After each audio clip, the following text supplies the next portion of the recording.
Welcome, listeners, to another episode of Listen, Learn, and Love, hosted by Richard Osler.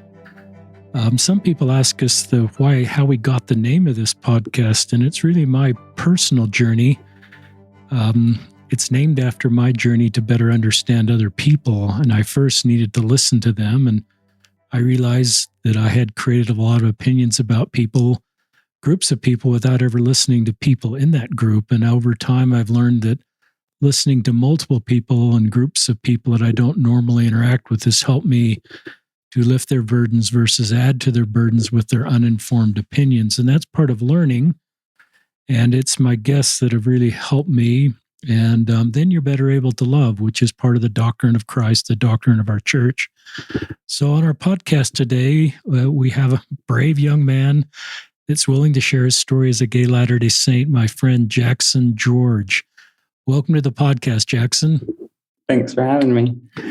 Jaxon is joining me via Zoom. I'm in Salt Lake City. Jaxon, tell our listeners where you are. I am currently in St. George, Utah. And what are you doing there? I am studying chemistry at Dixie State University. While we're on chemistry, share with our listeners about your hopes for, is this kind of a one-off, or is this part of your whole career path? Yeah, so this is it's been a recent thing for me. When I originally came down here, I was wanting to go to medical school, actually. And I wanted to do psychiatry. My minor is actually in psychology. I'm really interested in like neurochemistry, actually, and in that sort of thing. But I just kind of had a realization that it wasn't like a good fit for me. And I really love chemistry, and I knew that that's what I wanted to pursue. So I'm planning on doing a Ph.D. in chemistry and want to be a professor someday. So, and that's really cool. I love it when I meet somebody that has a feeling about their future. And I think sometimes we think everybody's got it completely figured out, but a lot of times it's just a feeling like you have. I want to do a PhD and I want to be a professor, but there's a lot of steps between now and then. But I'm not your mentor or your professional counselor, but I just sort of put my hands on your back and say, go for it. Yeah. And it's the guys that kind of have a feeling for what they want to do. I've always felt there's kind of motivation and ability. And the older I get, I realize a lot of people do have the ability, but sometimes the tiebreaker is just the motivation, the clarity that somebody knows that I'm motivated and I can do this. And I don't sort of look around and think, well, everybody else has got a PhD in chemistry, looks a lot smarter than me, or seems to have a lot more experience. They just kind of have this self-confidence.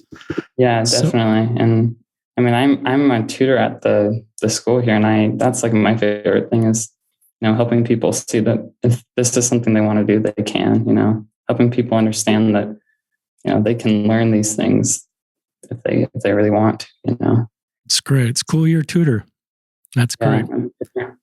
A little more bio on my friend Jaxon. He spells his name Jaxon, George. I think you know how to spell, listeners. That's his last name, as I mentioned. Jaxon grew up in Salt Lake City Valley, went to West Jordan. He's a graduate of Copper Hills High School. That's a 6A huge high school here in the Salt Lake Valley, class of 2019. Went out on a mission to Japan. He'll talk about that. He felt like for a long time, or maybe a period of time, he wasn't going to serve a mission, but he did decide to serve a mission in Nagoya. He'll talk about how COVID brought him home and how he made his way to Dixie. He's also going to, and there's kind of a trigger warning, we're going to talk about suicide. Jaxon's going to open up about his times feeling suicidal. And the purpose in doing that is to just sort of normalize those feelings for those of you that have those. And perhaps some of you need to hear the things that Jaxon will share that got him out of that space, and why he's obviously glad that he is alive. He'll share his journey with pornography. That's something that comes into the lives of really wonderful young people at times, and and the way he navigated that, the way he eventually was able to end that. That's not part of Jaxon's life, and credit to you for being able to pull out of that space. Jaxon will also share being gay and just his journey as a gay Latter-day Saint. So is that okay for an introduction, Jaxon? Yeah, that's really great. Thank you. And like a lot of my guests, Jackson's given me a little bit of outline. It helps me as the podcast host to kind of ask questions that lead into the story that he wants to share. So we're just going to, let's talk about what happened when you're 2 years old and how that transforming event has shaped your life. Yeah, so my brother Severin was born when I was 2 years old. He was born with spina bifida and Arnold Chiari. And I remember, I don't remember much of my life before then. So my life as I knew it was very much, revolved around him. And I learned at a really young age to kind of take care of him. And, there was a great responsibility that I felt at a really young age to kind of like help out my family, because my dad actually had lost his job at the time when my brother was born. And I remember it just being kind of a difficult time. And my grandma shared a story with me about how she came over and no one had made dinner yet. So she was going to ask me what I wanted. And I was putting toast in the toaster and eating a string cheese. I was just a little kid, and I just bring that up because it kind of really shaped who I am today. My independence, I guess. I've just been very independent. And my brother, he's like an angel to me. I just really had a strong spiritual connection to him and connection to my Savior, because he was always in our home and a part of my life. And I always say, some people get to hang an angel on their tree, but I've been blessed to hold one since 2003, because that's when he was born. It's worth repeating. Some people are blessed to have an angel on the tree, but I've been blessed to hold one since 2003. Yeah. That gives us a little bit of an insight in your ability to write. Is he alive, and how's he doing? He is alive. Unfortunately, he's not doing the best. He's had a lot of hardships in the recent years. He had a decompression surgery that he's been healing from, and they just put another shunt in his brain to try and drain some of the cerebral fluid. He's had a lot of pressure on his brain lately, and so we don't really know how much longer he'll necessarily be around. But he's still going strong, and he seems to, he has good and bad days, but he's doing all right, I guess. Thanks for honoring your brother. What a compliment to talk in terms of the spirit he brings in your home and getting to know the Savior better because of the spirit of your brother. Yeah. Listeners, I think Jaxon has some tears in his eyes right now thinking about his brother.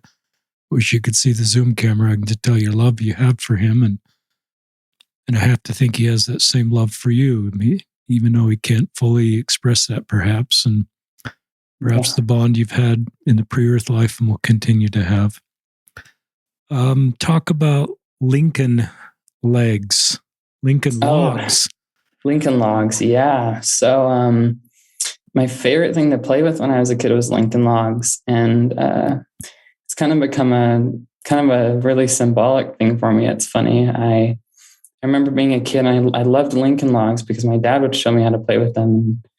It was just like I could make all sorts of different kind of houses. I could make ones with windows, and I really loved being able to kind of create my own houses. But what frustrated me so much about Lincoln Logs, and it was that every time I tried to build like a perfect house or something, it always ended up getting destroyed, and they just kind of crumble. And I always didn't like that. And what I didn't know at the time is it's funny studying chemistry. That's the second law of thermodynamics, is that the natural order of the universe is chaos. Basically, the entropy kind of dominates, and that just has kind of become like a metaphor for my life in some ways, is that I've always wanted my life to have structure and to build it in the way that I want. And every time that I've tried to do that, it just seems to kind of doesn't always go as planned,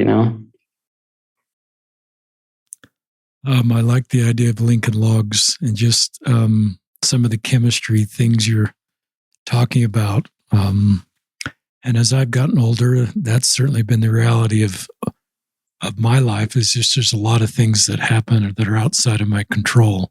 Yeah. And learning to deal with that. I know will probably have this experience going from raising young kids to having all of our kids now out of the home and adult kids. And you kind of at times want to, micromanage, but then you realize the doctrine of our church is agency, and the doctrine of good parenting, I think, is agency, and personal growth comes through just continue to make our way forward. Talk about pornography. I'll let you run with that. I'd love you to talk about what age that came into your life, if you're able to connect any dots and why that came into your life and how it made you feel.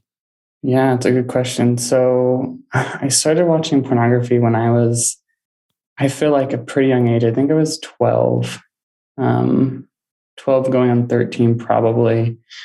And I was realizing my attractions for men at the time. I think I was in 7th grade. And I was realizing that I just kept thinking oh my gosh, these men are so beautiful. Like the boys in my class, I just thought they were so beautiful. And those sexual feelings that I started to have is kind of, I think, what led me to pornography, because I didn't have a healthy way to really deal with those feelings. And I didn't feel like I could have any sort of physical relationships with men. I was very scared actually about that. I hate that this is the case, but I kind of had a avoidant personality in a lot of ways. I just, I'm a little bit introverted anyway. So it was really easy for me to just kind of, avoid making a lot of friends. And so I think that is where it started from.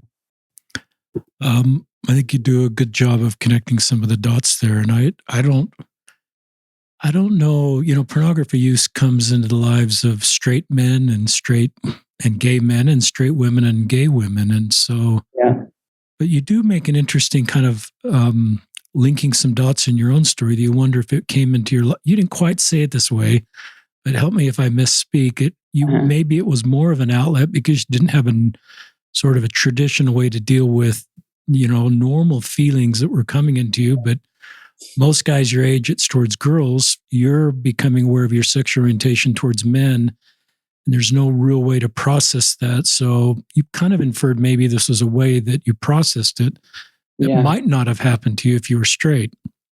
Yeah, I do feel that way in some ways. Because I think at least for me, what I was really looking for in pornography, and it's not necessarily what you get from it, but is a sort of sense of intimacy. Behind it all, my motivation was I wanted to feel close to a man. I just wanted intimacy. I wanted that closeness, and pornography is kind of tempting in that way because it kind of lets you see that, but you don't get to really experience it in the way that you want. It's not real true intimacy. It's just sexual, I guess. Talk about, and listeners, I make this point pretty frequently when someone's gay and opens up about their porn use, is that my experience is that pornography is a window into someone's sexual orientation versus something that changes it.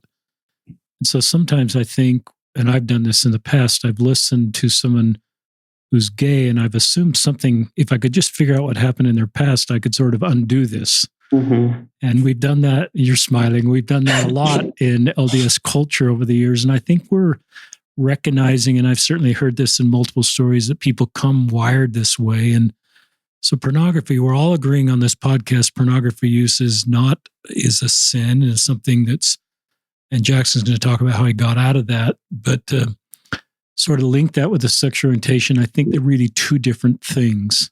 Yeah, they are. Do you agree with that, or do you any thoughts on that? I do agree with that. It's funny because I would hear people, and it's kind of uncomfortable because quite frequently people would say oh, you're gay because you looked at pornography, that's what caused it. And I'm just I looked at gay pornography because I was attracted to men. Do you know what I mean? That's the whole reason I was looking at it in the first place, not people don't understand that. I don't think very well, but. And I think we know from some of the conversion therapy stories we've heard where gay men look at straight pornography, that hasn't made them straight. I don't think the reverse is true.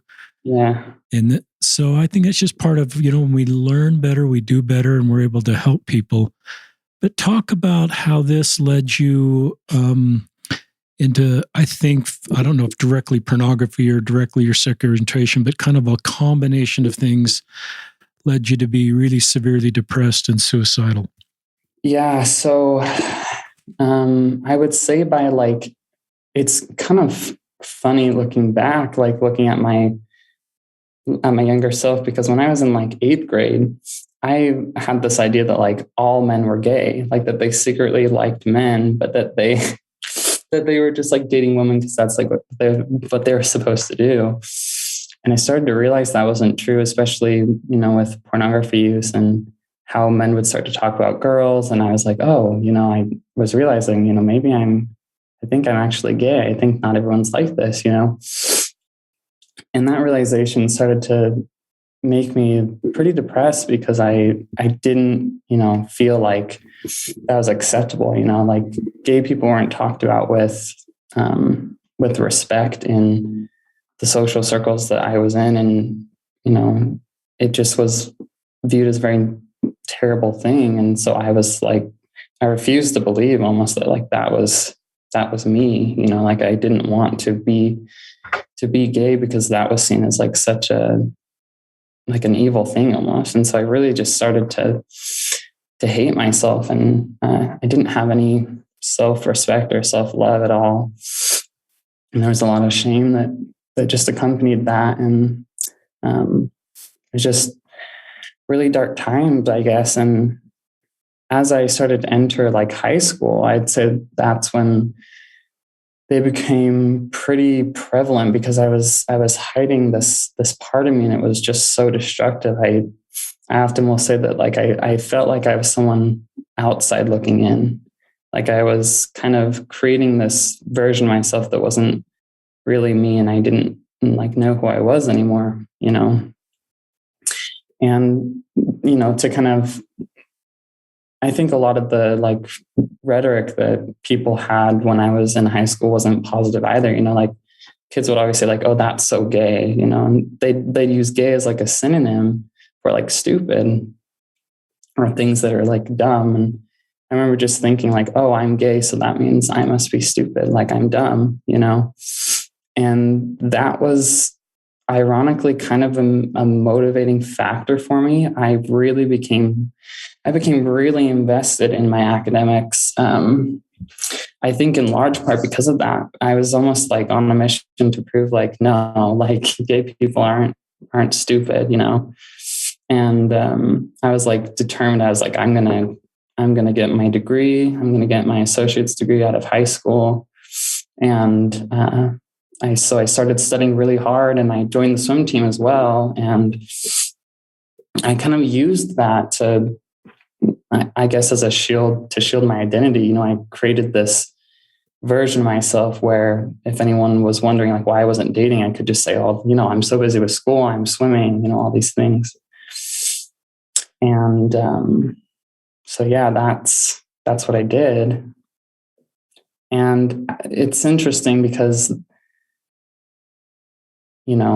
when I joined the swim team, that's when I feel like the height of my suicidal feelings really came, because I was just getting so exhausted. I was hiding this part of myself, and I was working myself to the max. I was waking up at 4 a.m. to go to early morning swim, going to after school practices, taking a full load of college courses, just to kind of hide my identity. And it was exhausting.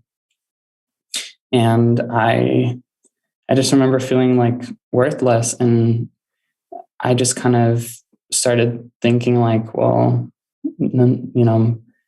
people will be better off without me. Like I should just die, because I don't want to. The way that I looked at it, I kind of looked at life in absolutes. I was like, I can either, marry a woman, or I can be celibate.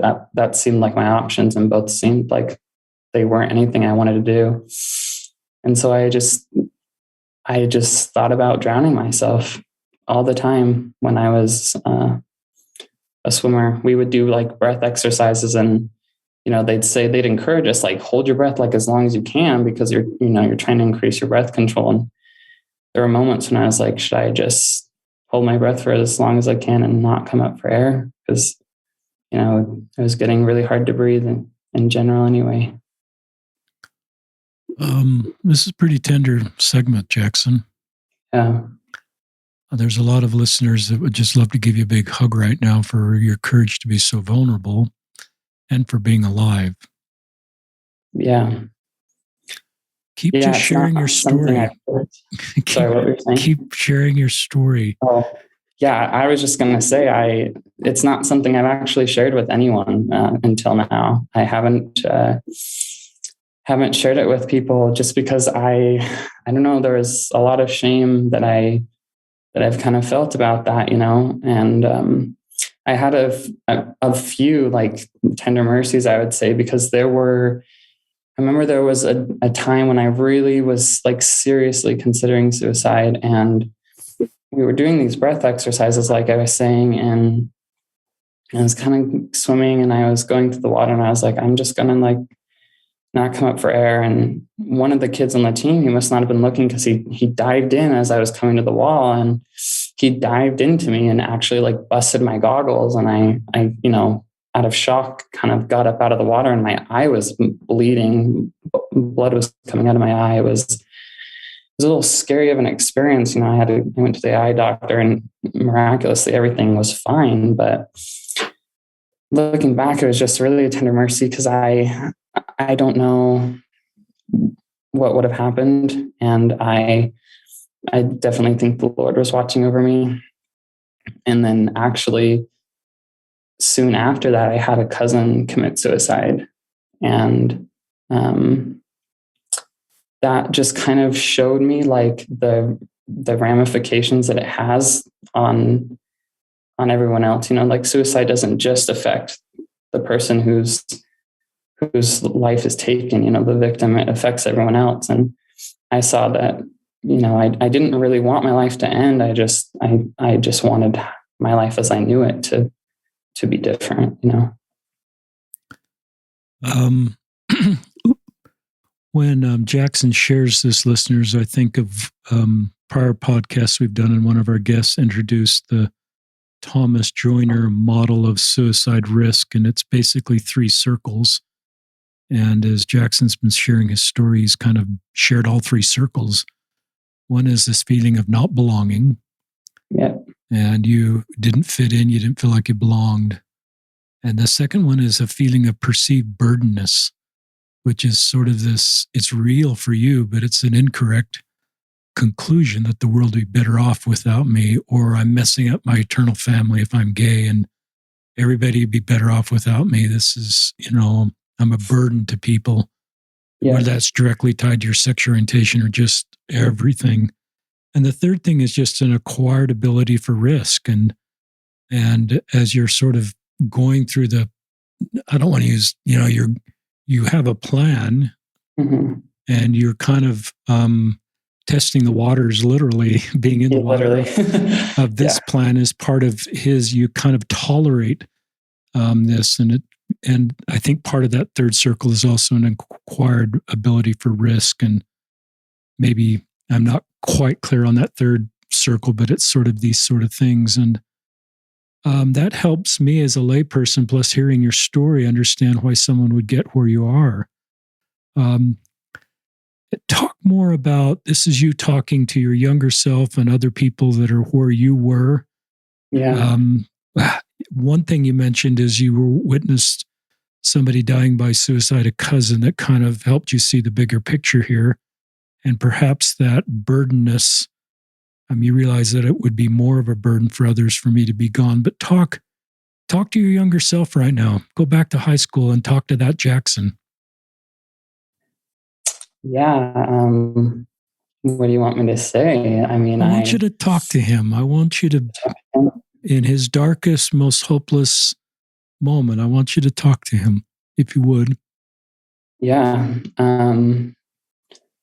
I think I just tell them that you're capable of more than you realize, and um, that there's a lot of beautiful things in life that you'll come to love and appreciate, and a lot of beautiful people and men that you'll meet. And um, I think I just tell them to look inside and be strong. I love Mariah Carey. She's like one of my favorite artists, and she has this song "Hero." It's pretty popular, and I just love the lyrics of that song. It's, there's a hero if you look inside your heart. You don't have to be afraid of who you are. And I just really resonate with that, and I think that's what I'd tell my younger self, is that you can be strong. There's a hero inside you, and people are better off, having you around. People are going to benefit from what you have to offer, even if you can't see it right now. That's a great segment. I think, listeners, and I'm going to ask Jaxon to clarify this, no one knew any of this. You weren't out as gay. You weren't out as talking about being suicidal. You weren't out about pornography use. I'm assuming people around you just said, you're a kid that's on fire. You're getting up Yep. at 4:00. You're taking college classes in high school. You're on the swim team. You're kind of knocking it out of the park. And I assume you're getting a lot of people are talking about Jaxon George as kind of a kid who's got it all together, and is sort of, who we'd hold up in high esteem as what we want our youth to be doing. And so I don't know if being put on that pedestal at times added to your burden and make it harder to be honest and vulnerable. And any just thoughts about these two worlds? You did a good job of kind of explaining, if I looked at myself from the outside, any more thoughts about just living with the dissonance of all of that? Yeah, there was a lot of dissonance there, a lot of cognitive dissonance, and it was difficult because people were, from an outsider's perspective, I was doing some pretty great things. I was academically driven. I was on the swim team. People would constantly say like, "Oh, we're so proud of you. You're doing these great things." And it's wonderful to hear. But little did they know, I was struggling on the inside. I was struggling to find the will to live. Like I really was in such a dark place, and no one really knew. I think that's kind of a testament of how well I kind of hit that. And it was very, very much a dark time, and I just felt very isolated. And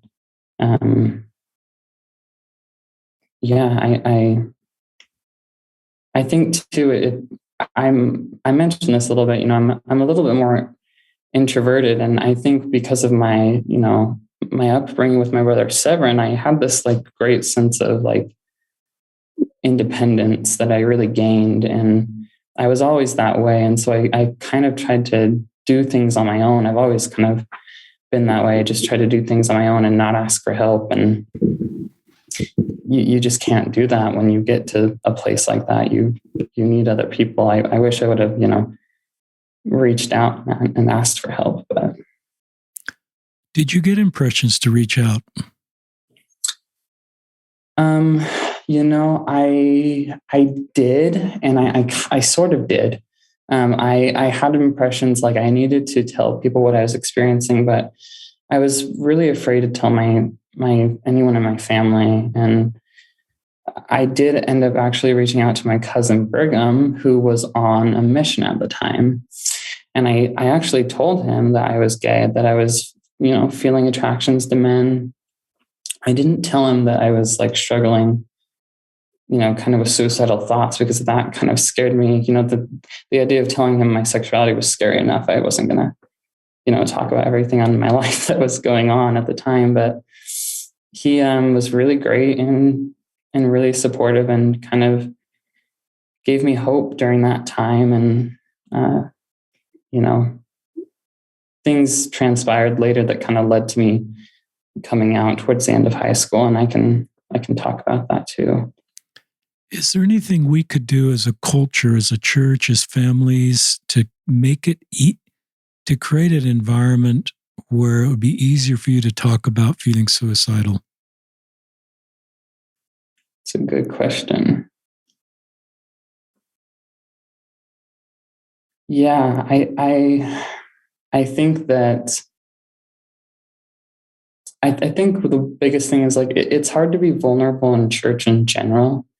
I feel like, it's kind of like I feel like everyone kind of puts on a little bit of a facade because we don't want people to see that like we're struggling, right? It's something that I've always found interesting, but being vulnerable is very difficult. And I just think, if people can be more vulnerable in church and in these religious, circles, then we can have more honest conversations and, just having support groups because, my feelings of suicide were really stemming, I feel like from my difficulties as like a gay man, my having a support network would have been like huge for me. I didn't really feel like I had that. And one thing that I've actually loved, his name's Jason Comporto. He's a member of my ward. He just started this like support group for LGBT people. And I was like, man, like that would have been huge for me. That would have been life changing. Like I love that he's done that. They're super great. Jason's a good man. I know Jason. We've talked, um, and it is really wonderful what his ward and I believe his stake is doing. He's just providing a support group for LGBTQ people within the stake. Do you want to talk any more about that? Because I think what they're doing in that stake obviously is consistent with the doctrine of our church and support of the church, but it's something that I think is needed, can be scaled to other wards or stakes. Do you want to talk at all about it? Yeah, I mean, I realize you're at Dixie, so yeah, I know. Unfortunately, like I haven't been up there, much to really be a part of it. But I just think that that's huge for people because if people can see that there's like members in the ward who support them and love them and who don't feel like there's anything wrong with their identity as an LGBT person, that's huge, because that's those feelings. I didn't have those feelings. I was like afraid that, I was afraid of what people were going to think of me. I didn't think people really like supported like LGBT people. I didn't see there wasn't any like out gay people in church. Like it wasn't, I just didn't feel like it really had that support. I felt very much like a minority. And so I think that would be one of the greatest things that members could do is like providing support, like to have, open discussions with people and just show your love for all of God's children. I just think we culturally in our church, we can evolve to the point where most of the messages LGBTQ people are hearing are positive instead of negative. Yeah. You would know firsthand that most of the things you've heard about people like you in a church setting are negative. Yeah. And that's generally the culture. And I think we can learn as we're trying to live a holier, higher way is to recognize LGBTQ people are our own people and they're sitting with, I think sometimes because we're in these legal battles, it sort of got an us versus them. It was a legal world for a couple of decades. And I think it's listeners, I think it's a pastoral issue. And these aren't a different group of people that pose a unified threat. They're our own people. They're people like you, Jaxon. And we need people like you. You're part of the body of Christ. I want to ask what was it about Brigham that you knew he was safe and you could, because it's always an interesting thing for me because some people just are able to communicate somehow that they're a safe person. And there's something about your missionary friend Brigham, I think he's on a mission at this point, that you opened up to him. Yeah, well, I think first off, we were just really close. Like I see him as like my brother, we were really close. So I felt like he wouldn't be taken back by the information, but also just, I don't know. I sort of felt this this closeness to him, and I really felt like he just like did his best to like love people regardless of, you know, who they were. And that was kind of something that I was looking for, I guess, in someone that I could share this really deep thing about myself, I guess. Talk about coming out in high school. So I think at this point, some point you started to come out at high school. Yeah, so that was really an interesting experience. I really didn't think it was gonna happen. Like I truly was under the impression I'd be closeted for a while. I did not think I was going to come out in high school, but I was prompted. I actually had this dream, and this is where things kind of actually changed for me, the trajectory of my life. It was a pretty like spiritual experience for me, and I'll share it because it was really pivotal in helping me overcome like my suicidal thoughts and even pornography. So I had this dream. I think I was in 11th grade at the time. I think I was in 11th grade. I was still on the swim team, and I was going to bed, and I remember I was kind of in that place between wakefulness and sleep. Like I wasn't completely asleep yet, but I remember it vividly. I was on a raft. I was just like laying on this raft, and I was on the water. And it's ironic. Water's kind of become a very symbolic thing for me in my life. Water has a huge symbolism for me. And anyways, I was kind of like floating on this water, and it was very calm. And I looked up and I was looking at the stars, and I just remember I was like so happy. I love astronomy, and I was like pointing out the stars, you know, like my favorite stars and constellations. And then things changed really fast. The waters became really tempestuous, and these like dark clouds started to kind of encroach around me, and the water turned like crimson red. Like I remembered these details like so well, and I was like very terrified. It was a very kind of scary experience, and then I just remembered this like light kind of piercing through the clouds, and everything sort of started to like become calm again, and started to dissipate. And I felt like, you know, God was talking to me. I had a conversation with someone, and I don't remember, you know, exactly verbatim what was said, but the message was like very clear to me. It was like, it's almost like, you're my son. Like, I love you. Like, you need to stop like questioning like your identity. Like, I made you this way. Why are you like doubting this like aspect of you? You know, like this is an important part of who you are. Like, just kind of, you know, don't worry about like the things that you're worrying about. Like everything's going to be fine. And I just had this feeling like I need you so bad. And I need you to like stay here. And it's just like, you're going to meet someone great someday. And I trust you, and everything's going to be okay. You know, that was kind of the major takeaway. And I remember waking up, and I was like, that was, you know, the craziest thing I've ever experienced. And I was going to go back to bed, and I had this undeniable voice, and repeatedly it was just like, write this down, you know, like you need to write this down. I was like, oh, I don't know, I'm just going to go to bed, I'm exhausted, you know. And it was like, I'll write it down. So I decided to write the experience down, but then the words started coming to my mind, like pages off the printer. Like they just started flowing into my mind, and I can still remember it, the words. And I actually wrote a poem. That was the first poem I ever wrote. And if you don't mind, I was going to share it. Please share it. Sure.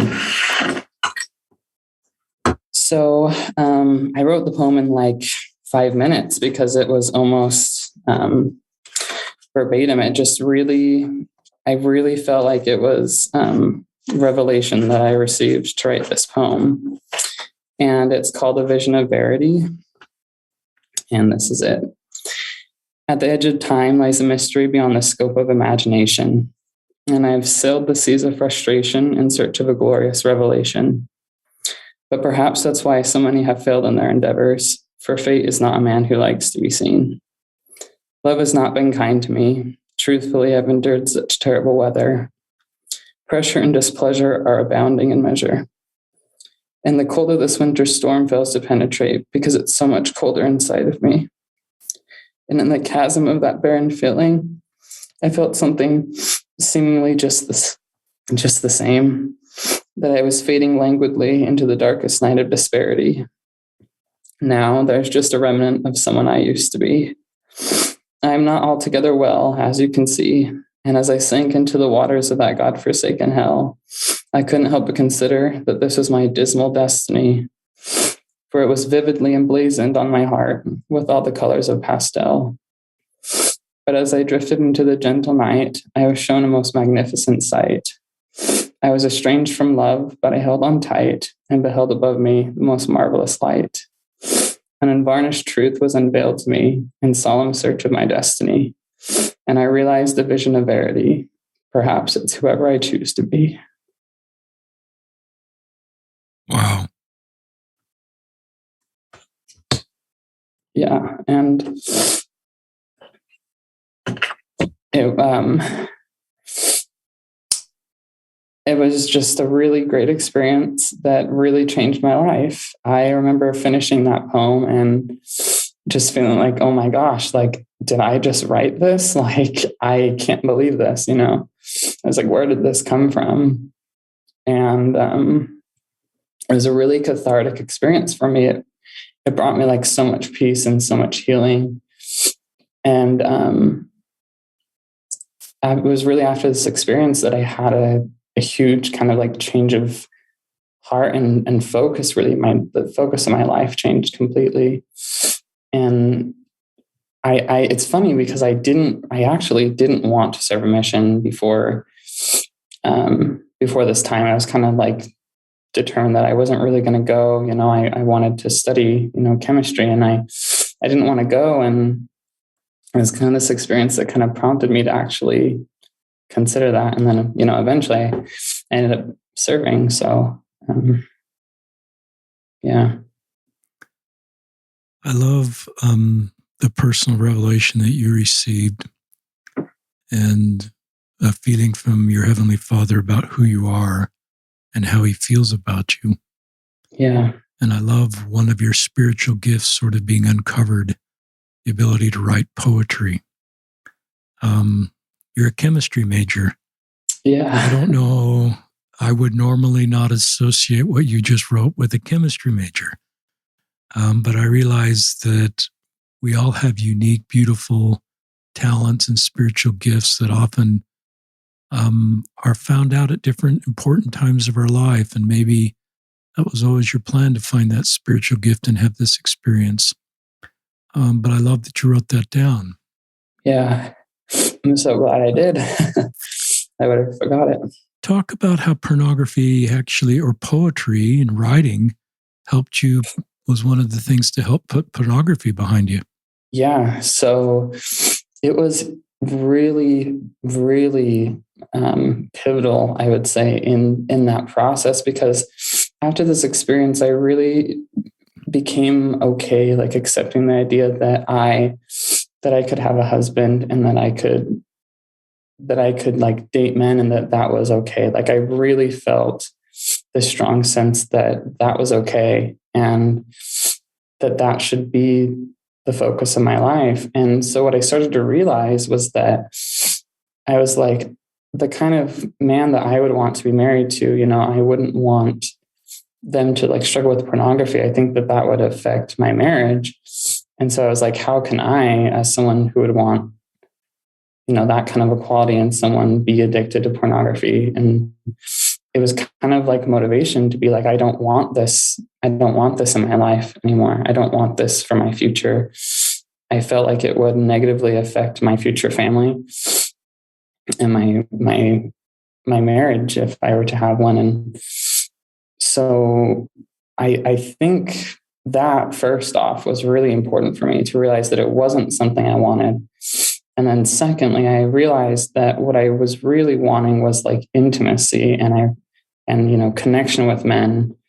And that kind of helped me abandon pornography. And as I kind of started to write poetry, for the first time in my life, I felt like expressing my desires to be with a man. I was expressing, my feelings unfiltered, just, as they were. And it was so healing, because for the first time I felt like I could just write about how I was feeling. And that kind of was an emancipation for me, I guess, and really helped me to come out of that.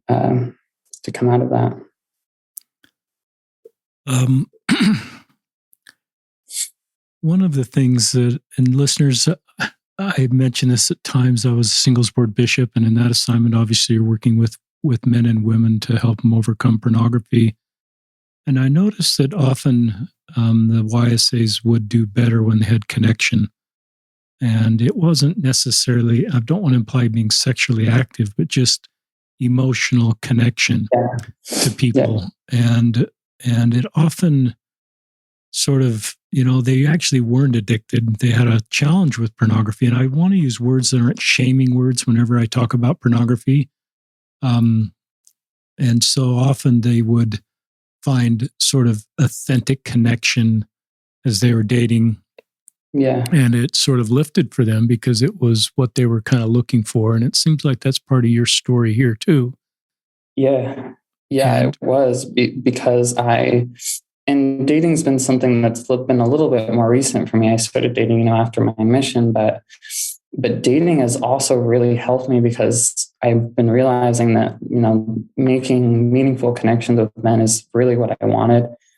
And it's just like life is so much better when I have built these meaningful connections. And I was always kind of running away from that when I was in high school. And when I was, younger, I was not making, long-lasting relationships. I wasn't making a lot of, friendships. I was, kind of isolatory. And so that can be really detrimental to a person, I think. I have a new book coming out, listeners. I've mentioned it a little bit. It's called Listen, Learn, and Love, Improving Latter-day Saint Culture. It'll be out in March 8th. You can go to Amazon and put in my name, Richard Ostler, and you'll probably find it. But chapter 4 is ending pornography use. And a lot of the things that Jaxon's talking about, we talk about that. It's an expanded version of an Ensign article I did, and I've learned so much about helping people end pornography use. And there's so much shame and self-loathing and darkness about it that your story is coming out into the light and finding what kind of was going on at the bottom of the iceberg behind your pornography. I don't think it was a willful desire to say one day, what can I do to displease God? Yeah. This is what I'll do. I don't think this was the intent here, was to sort of like do something that would be bad. But I think you recognize this wasn't right. Yeah. And you've done a really good job of sort of connecting the dots and very much on your own, pulling out of it and staying out of it. But so anyway, and I've also written a chapter in here, chapter 6, creating better understanding of mental illness and suicide. And so those are a couple good chapters to read that are very consistent with the things that Jaxon's bravely sharing about his own journey. I do love sort of one of the biggest reasons you wanted in pornography use is it sounds like you feel your path is to marry a man, but you want to be the very best person you can be coming into that marriage. Yeah. And what a great, and listeners, Jaxon and I both understand that that's outside the doctrine of our church, but it sounds like it's the reality of the path that you feel is best for you. Mm-hmm. And so I think it's okay for us, I'm an active Latter-day Saint, to just want you to be your personal best and recognize the work that you're doing to be your personal best, to be able to find the very best partner for you, and doing that in a thoughtful, methodical, and sometimes I think when you find that partner, you want to be your very best.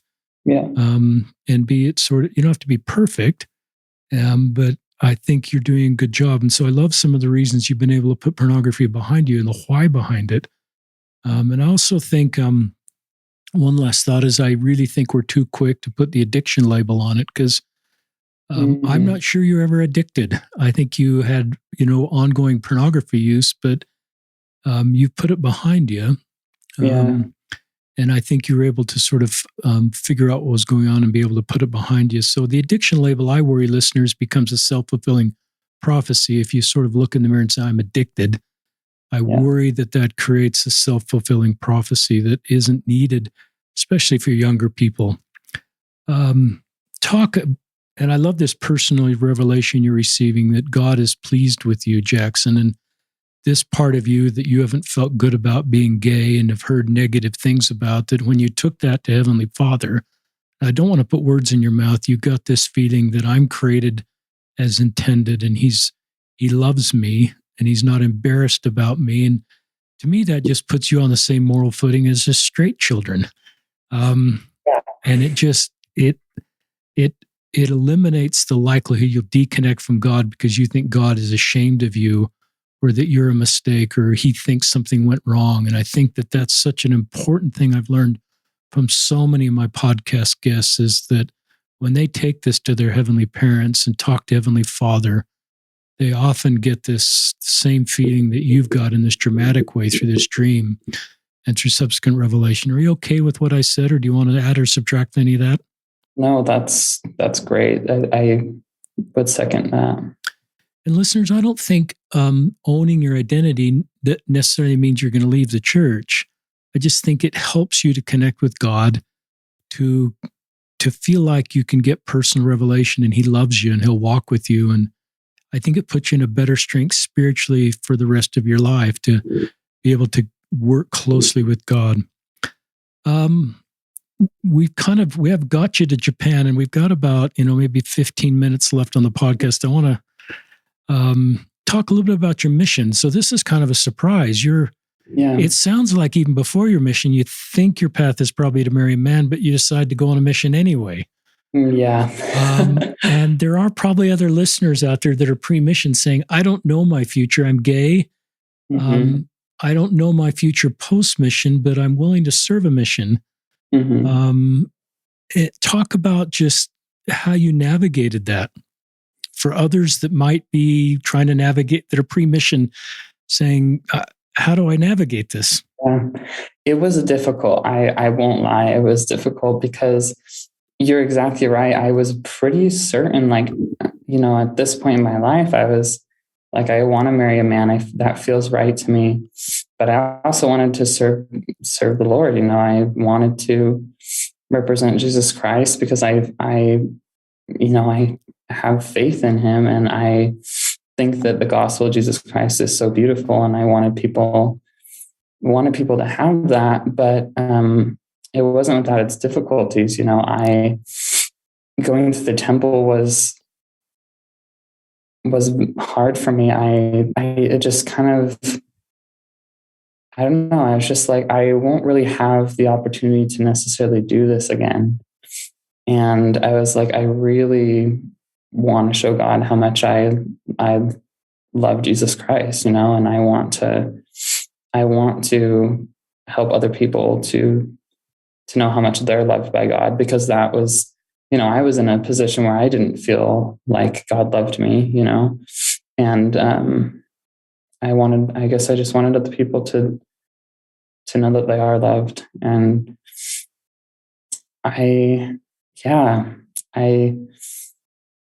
don't really regret it at all. I have to say it was difficult for sure, but I don't know. I had a pretty good experience. Talk about Japan. How do you feel about the Japanese people and the culture and just living in a different world, so to speak? Oh, I love Japan and I love the Japanese people. If there's any place I could live, I would choose Japan any day.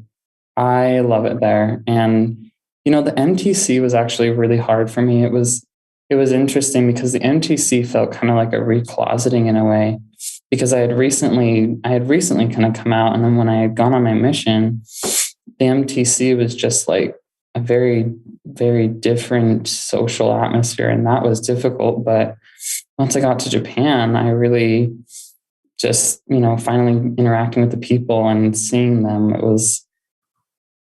I just can't explain it. I love the Japanese people. They are so beautiful and God loves them. And did you come out to your priesthood leaders as gay? Yeah, in the mission process. I told them about that when I was applying, when I was putting my mission papers, I was like, I'm gay, and I feel that I want to serve a mission now. And my bishop at the time was kind of laughing because he was like, this is kind of a like change for you, like that's kind of interesting. But he was like, I'm not actually surprised. He's like, I felt like you would want to do that. And so I shared this with them, and it was a little difficult because, when I put in my papers, I mentioned on my papers also that I was gay because I was a little bit concerned about it, going on a mission, because the reality is you're around, a male companion like all the time. And I don't know, I had some apprehensions about it for sure. And they wanted me, I got an email back and they wanted me to do like counseling for about a year. They wanted me to do it for a year before I could go. And that was kind of discouraging because I was like, well, I don't know that I'm going to go then, but I was like, I'll give it a try, I'll go and do the counseling. And I met with the counselor and he was like, yeah, we do not need to meet for this long. Like, you're totally fine to go. And so we, went to some counseling in the summer and then finally got my call, I think in August.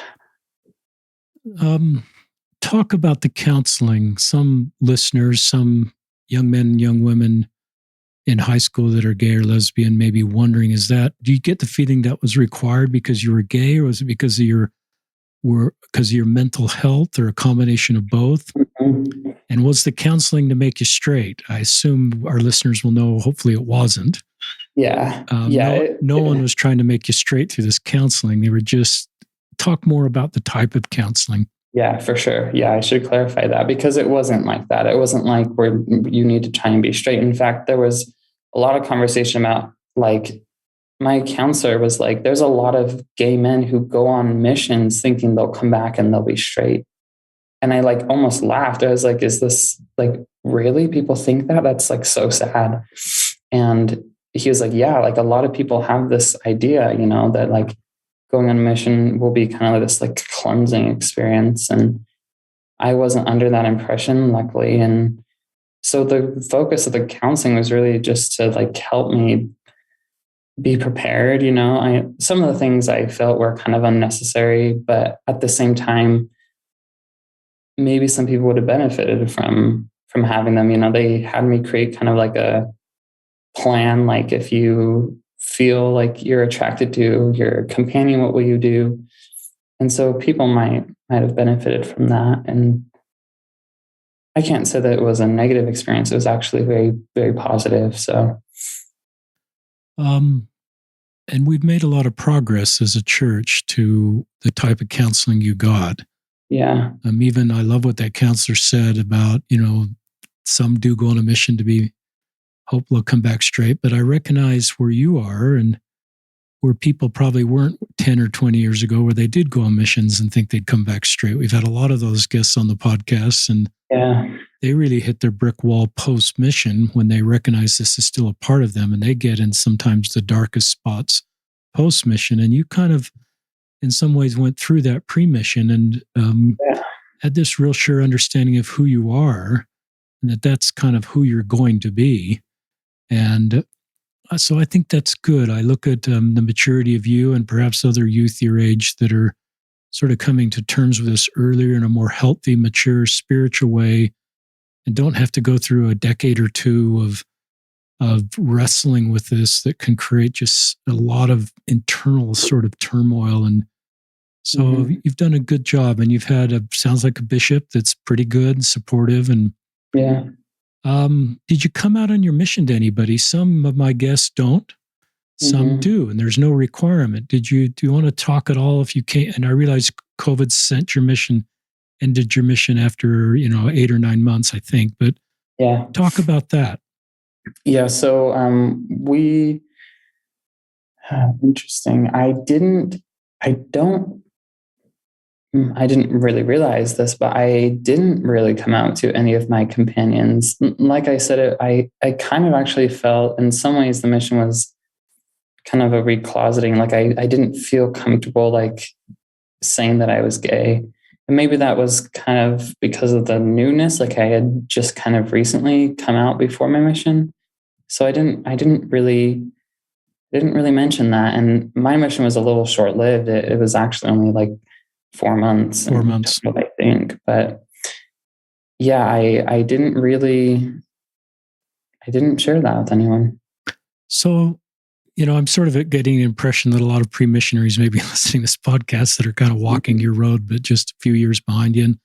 And my feeling is it's good to hear stories like Jaxon, but you got to write your own story. Yeah. So if you feel like your path is to go on a mission, I don't think it's required you even come out to your bishop if you're not straight. Some, I think, feel impressed not. I think you can be authentic and get a call and be square with the Lord and decide at this point in your life, I'm not going to come out to my bishop or stake president. Jaxon chose to, and more and more, I think, and more bishops and stake presidents have more experience in this space to be able to navigate that. Church missionary department obviously does, because they're extending calls to people who identify as gay.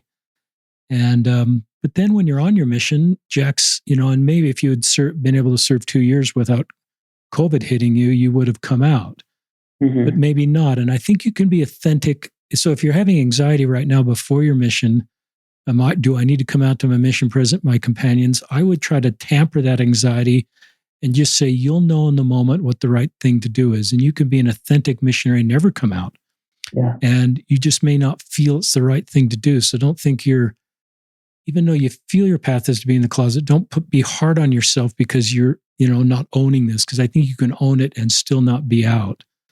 So just some thoughts. I think you got to write your own story. Use the principles of Jaxon's story and other podcasts, but you got to write your own story. And I think this is complicated sometimes because people would say, well, you went to the temple knowing that you're probably not going to keep your covenants long term. And so are you worse off because you went to the temple in the first place? And I love the way I hope our listeners caught that. The reason you went to the temple and the mission was all based on love of the Savior and a desire to help people. So I look at the intent of why you did all this, Jaxon. It's just your great heart to want to serve people and lift people and bring people to Christ. And you felt like, I'm going to do this, and going to the temple is part of that. And it's my witness to the Savior is my commitment to try to do everything I can. And so I'm uncomfortable if we sort of people that have never gone, it's not our job to judge. So if you choose to marry a man and you've gone through the temple and now you're not keeping all your temple covenants, I don't look at you and say shaming comments like you've turned your back on your temple covenants or you've turned your back on the Lord. I just say my job is not to judge you. I'll always invite you to follow teachings of the church, but I'll say I'll walk with you on the path that you feel is the best path for you.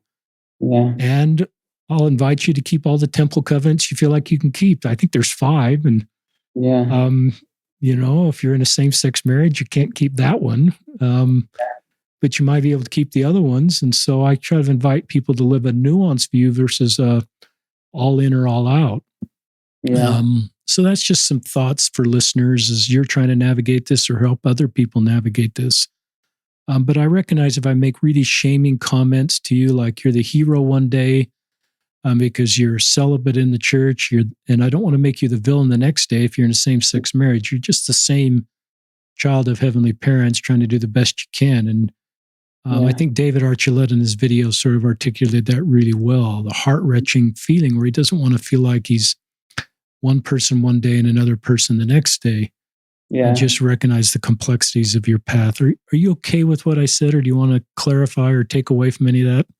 Yeah, I think I would just add, like, for me, I guess I just have my own feelings about things too, because, God is continually revealing more revelation to us, and we don't. I think it'd be unfair to say that we know everything, and I think it's unfair to say that we know everything about marriage too, because as we've seen, our understanding of marriage has changed in the past. And so for me, it's just kind of this feeling that I don't feel like I have to like justify myself, because I feel like my revelation is from God, and I feel kind of sure in that. And I don't know, I see it as like, I still feel like I'm keeping my covenants, and so I don't know, that's where I'm at. And it's a good spot to be in.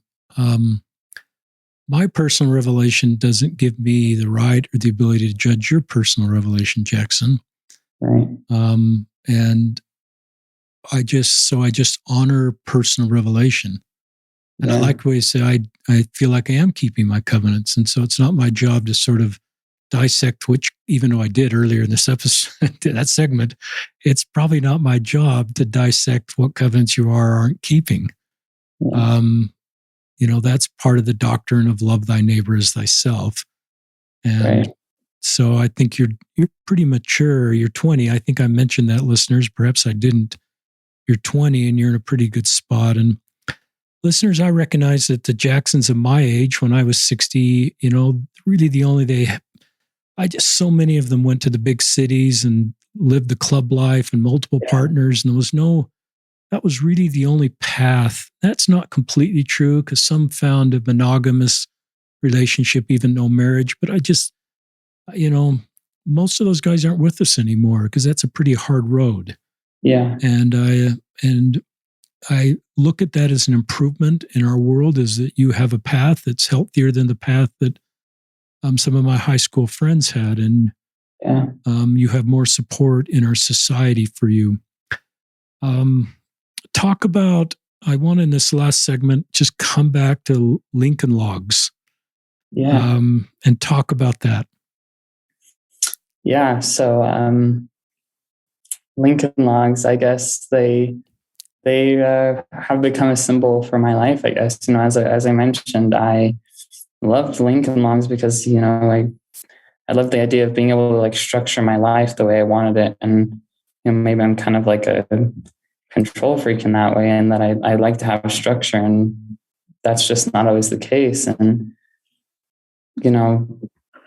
them, getting destroyed, you build a beautiful Lincoln Log house and then they get destroyed because you can't control everything in your surroundings that happens to you. And, that's very much like my sexuality. I didn't control that. And all these other things that happened in my life, they just kind of shook my life. But at the end of the day, like we can't always control what happens around us, but we can, choose to pick up the pieces again. And that's kind of the whole gospel of Jesus Christ, right? Is like starting over when things get broken down. Sometimes we have to get broken down to be able to build ourselves up better again. I like that. Tell our listeners how you're doing with your emotional health now. You're 20, and share with our listeners how you're doing. Yeah, I feel really good. I have a lot more sense of like direction and reassurity in my life, and I'm just overall a lot happier than I really ever have been. And I'm much more in tune with my emotions, I would say. I no longer just try to like suppress them like I have done in the past. And I continue to try and write poetry in my spare time whenever I'm feeling a little down, or I have feelings that are troubling to me. I usually write, and that really has helped me. And I'm grateful that I kind of found that outlet. And yeah, life's been really great. So if you could press a button on Zoom, Zoom had this feature that you could press a button and be straight right now. Would you press it? Never. Why? Never. Why? Because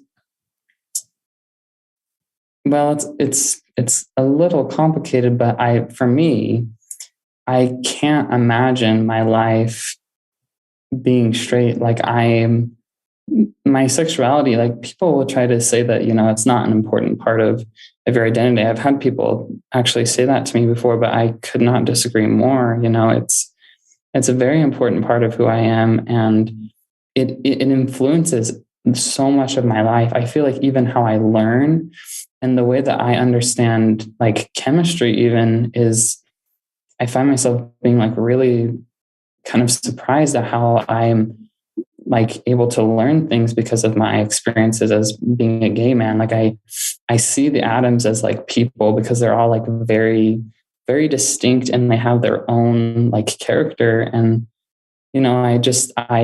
this sounds, people might think this is crazy, but I almost kind of like empathize with, atoms. And when I see reactions and stuff, I can understand them better. And that, I kind of attribute that to my experiences as a gay man, as strange as that might sound. That surprised me when I first started to ask people that question. I thought everybody that's gay would like to be straight. And I do get once in a while someone says, yeah, I'd love to be straight. It's hard. I'm in a heteronormative world. I'd love to. But then I meet most people that answer that question the way you do. And I think it's a great way to live. And I think it's a great sort of insight into your relationship with your heavenly parents and your understanding of your identity. I'm feeling a little bit long-winded here, listeners. It's Saturday afternoon. I usually feel more long-winded on Saturday afternoon doing podcasts than in the evening. But Ben Schilotti posted something on his blog. Ben Schilotti, as listeners may know, is a gay Latter-day Saint and an honor code officer at BYU. And I don't know if you'll agree with this or not, but Jaxon, I'll read it for you. I'll read it for listeners. In recent years, I started to say orientation more than sexual orientation. Yes, I'm sexually attracted to men and not to women, but it's about so much more than that. I'm also emotionally orientated towards men and romantically orientated toward men and intellectually orientated towards men and even spiritually orientated towards men. All the parts of me that yearn for connection are directed towards men.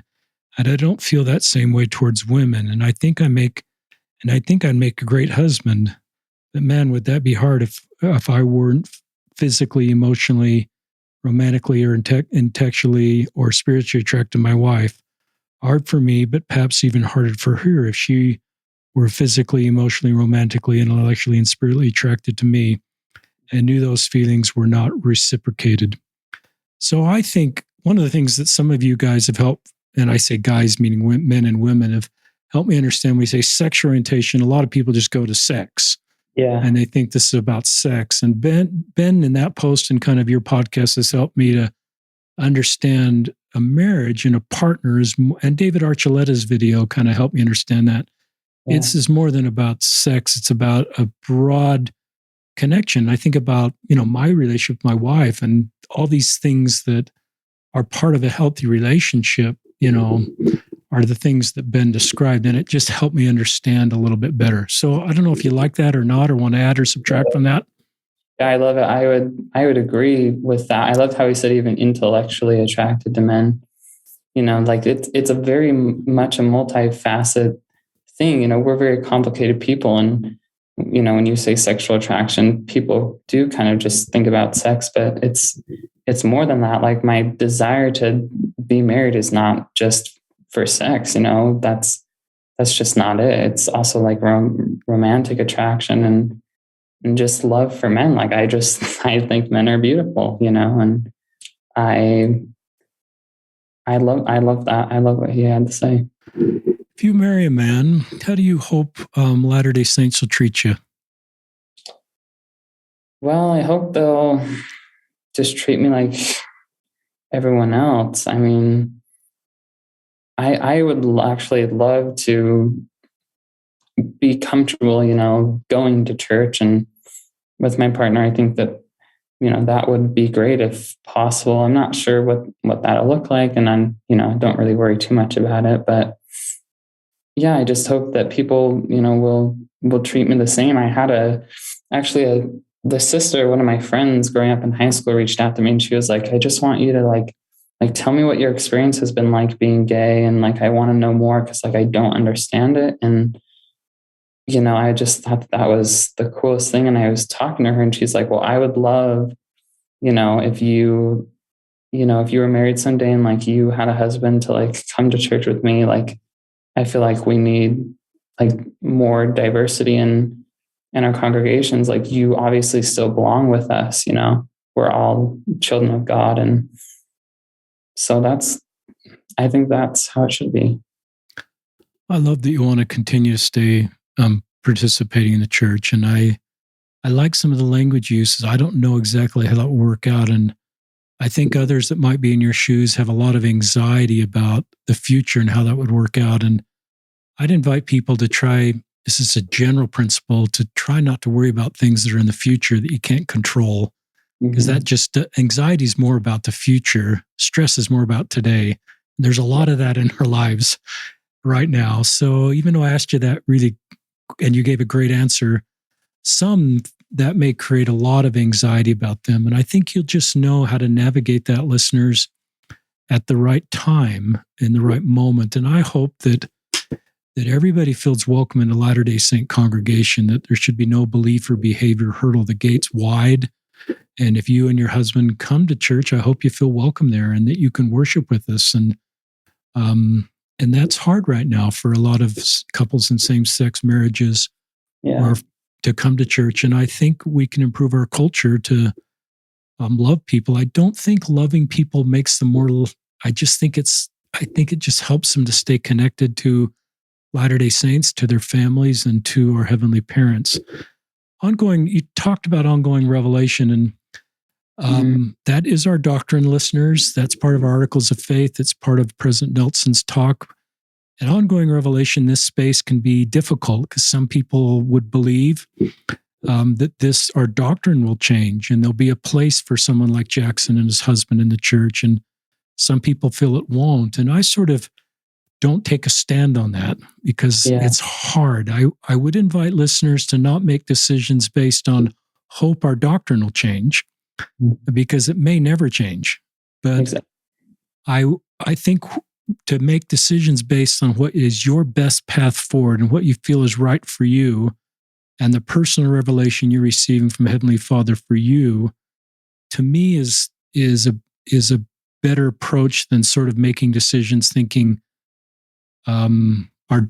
maybe the false hope that our doctrine will change. It may or may not. But I think you've got to make decisions based on your best path forward with the personal revelation you're receiving, and not maybe the opinions of others. Are you okay with that, Jaxon, or do you want to add or subtract from that? Yeah, I think I would just say, like, to anyone who's listening too, like that's really important. Like you really have to not be so worried about, how things will be in the future, if things will change or not. We're all kind of on our own course, and you have to trust that God has a plan for you, and ask him, how he feels about you and what you should do. That's really, your really personal relationship with Jesus Christ is the most important. And that's what I would add. And I think that relationship to me is it's the relationship with our heavenly parents in Christ, to me, listeners, is not conditional. It's just there because we're children of heavenly parents and because our Savior's our older brother. And I think that works for all of his children. I think worthiness to go to the temple might come and go, but the worth we have because of our divine nature, to me, allows us to have an ongoing personal relationship, just the way you described. And that's just the way I believe. Because if I'm a parent, that's the kind of relationship I want to have with my kids. It's not conditional on anything. It's just because they're my kids. Right. And I want to be involved in their lives. Do you have any final thoughts you'd like to share with our listeners, Jax? No, I think I'd just say, if you're in a tough spot, just, know that it gets better. I think I'm a pretty good example of how I did not think that my life would be the way it is today. And I've been pleasantly surprised how things have turned out. And, I'm really hopeful for the future now, like for the first time in my life. And I just think that there's a lot in life to love. Thank you. On behalf of all our listeners, Jax, this is a really good podcast. You are a really good man. Oh, well, thank you. You can just tell your love of the Savior, your love of people, your love of your brother, your love of the people of Japan, your desire to do what's right. Your courage to be vulnerable and honest is a remarkable sign of strength. It's an attribute we don't value very much, but your courage to be vulnerable allows other people to be vulnerable, and it gives other people hope. That perhaps is the greatest gift you've given someone in this podcast. Is some closeted young man or young woman, or maybe they're older and closeted, and they're at the end of their rope, but your story of a 20-year-old gives them hope. And when you talked about your own hope for the future being it's better than it's ever been, to me, those are the fruits of the work that you've done. And all you've done with courageous decisions and being open, authentic, and addressing things to get you to where you are, where you have hope. So you have a great life ahead of you.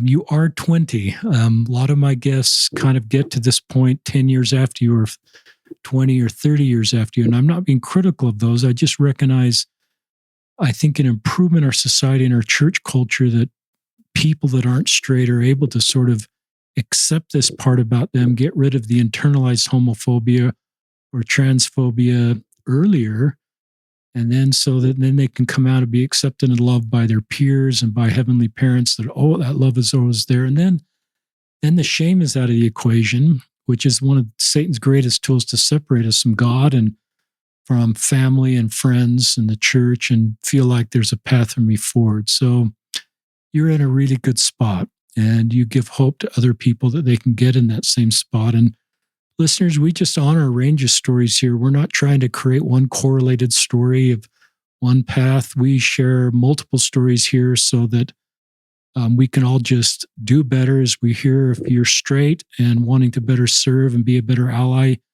these stories help you. If you're LGBTQ, hearing stories like Jax and all the other people hopefully help you to make your way forward. So this is Jaxon George and Richard Osler signing off from another episode of Listen, Learn, and Love.